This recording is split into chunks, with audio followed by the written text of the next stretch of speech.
Praise the Lord. தேவனுக்கு மகிமை உண்டாவதாக.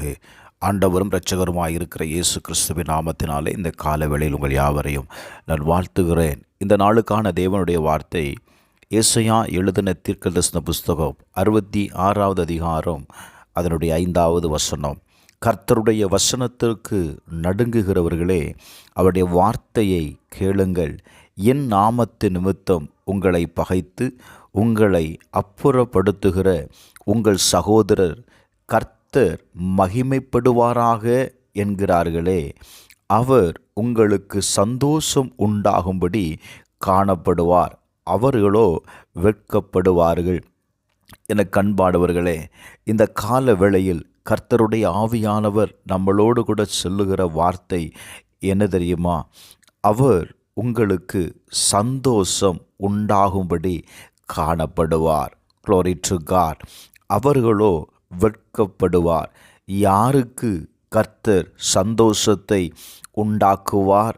வேதம் சொல்லுகிறது, கர்த்தருடைய வசனத்திற்கு நடுங்குகிறவர்களை பார்த்து சொல்லுகிறார், என் வார்த்தைகளை கேளுங்கள்.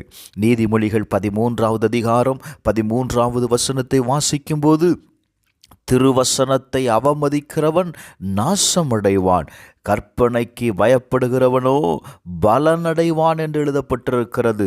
என கண்பானவர்களே, கர்த்தருடைய வார்த்தைக்கு நீங்கள் பயப்படுகிறவர்களாய், கர்த்தருடைய வார்த்தைக்கு நீங்கள் நடுங்குகிறவர்களாய் இருப்பீர்களே ஆனால், இந்த காலவேளையில் ஆண்டவர் சொல்லுகிறார், உங்களை யார் பகைத்தாலும் சரி, உங்களுக்கு விரோதமாய் யார் எழும்பினாலும் சரி, நீங்கள் அதை குறித்து கவலைப்பட வேண்டிய அவசியம் இல்லை.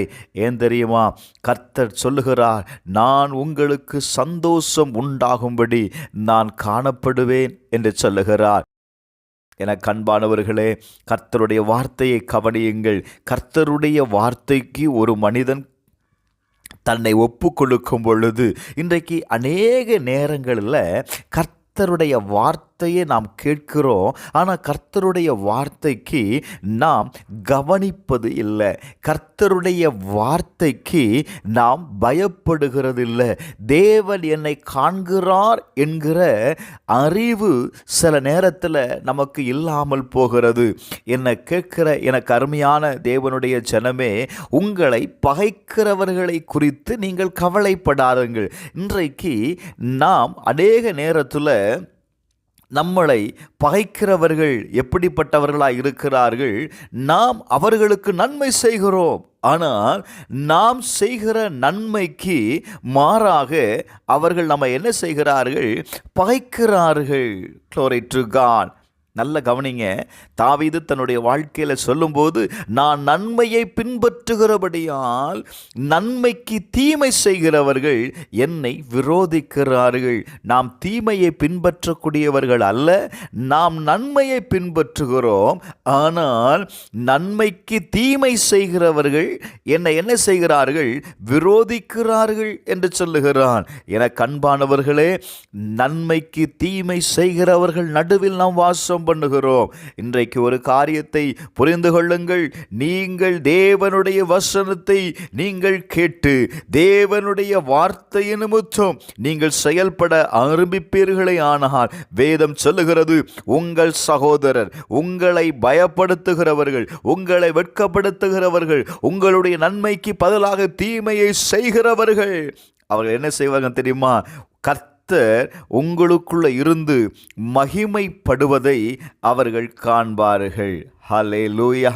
எத்தனை பேர் இந்த கால வேளையில் விசுவாசிக்கிறீங்க? 2 தெசலோனிக்கர் 1வது அதிகாரம் 5வது வசனத்தை வாசிக்கும் போது, உங்களை உபத்திரவப்படுத்துகிறவர்களுக்கு உபத்திரவத்தையும் உபத்திரவப்படுகிற உங்களுக்கு எங்களோடு கூட இளைப்பாறுதலையும் பிரதிபலனாக கொடுப்பது தேவனுக்கு என்னவா இருக்கிறதா? நீதியா இருக்கிறது என்று வேதம் சொல்லுகிறது. என கண்பானவர்களே, உங்களை உபத்திரவப்படுத்துகிறவர்களுக்கு என் தேவன் எதை கொடுப்பாரா? உபத்திரவத்தை கொடுப்பார். உபத்திரவப்படுகிற உங்களுக்கு எதை கொடுப்பாரா? இளைப்பாறுதலை பிரதிபலனாய் கொடுப்பாரா? ஹல்லேலூயா. இந்த கால வேளையில் நீங்கள் உபத்திரவப்படுகிறீங்களா? நீங்கள் நெருக்கப்படுகிறீர்களா? மற்றவர்களுடைய வார்த்தை உங்களை வேதனைப்படுத்துகிறதா? நீங்கள் கவலைப்படாதுங்க. கர்த்தருடைய வார்த்தைக்கு உங்களை ஒப்பு கொடுங்க. இன்னைக்கு இந்த வார்த்தையை நீங்கள் நல்லா கவனிங்க. கர்த்தர் உங்களோடு தான் பேசி கொண்டு இருக்கிறார். அநேகர் உங்களை நெருக்கலாம். அநேக உபத்திரவத்தின் பாதையில் நீங்கள் கடந்து போகலாம். உங்களை உபத்திரவப்படுத்துகிற காரியத்தை குறித்து நீங்கள் சோர்ந்து போய் இருக்கிறீங்களா? உங்களை உபத்திரவப்படுத்துகிறவருக்கு அவர் உபத்திரவத்தையும், உபத்திரவப்படுத்துகிற உங்களுக்கு கர்த்தர் எதை கொடுக்க போகிறார்? இளைப்பாறுதலை கொடுக்க போகிறார். செபிப்போமா. பரலோக பிதாவே, இயேசுவின் நாமத்தினால இந்த கால வேளையில் உம்முடைய வசனத்திற்கு பயந்திருக்கிற ஒவ்வொருவருக்கு மேலும் நீதியின் சூரியன் உதிக்கும்னு சொன்னீங்களப்பா. இந்த கால வேளையில் தேவனுடைய நீதி இவர்களுக்கு வெளிப்படும்படி நான் ஜெபிக்கிறேன்.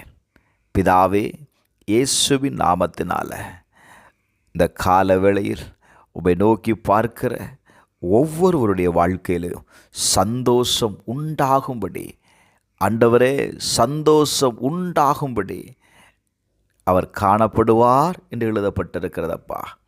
நீங்கள் வெளிப்படுத்துங்க, உங்கள் மகிமையை வெளிப்படுத்துங்க. என் ஜனங்கள் விரும்புகிற சமாதானத்தை, மகிழ்ச்சியை இந்த கால வேளையில் கர்த்தர் கொடுப்பீராக. இயேசுவின் நாமத்தில் ஜெபிக்கிறேன் பிதாவே, ஆமென்.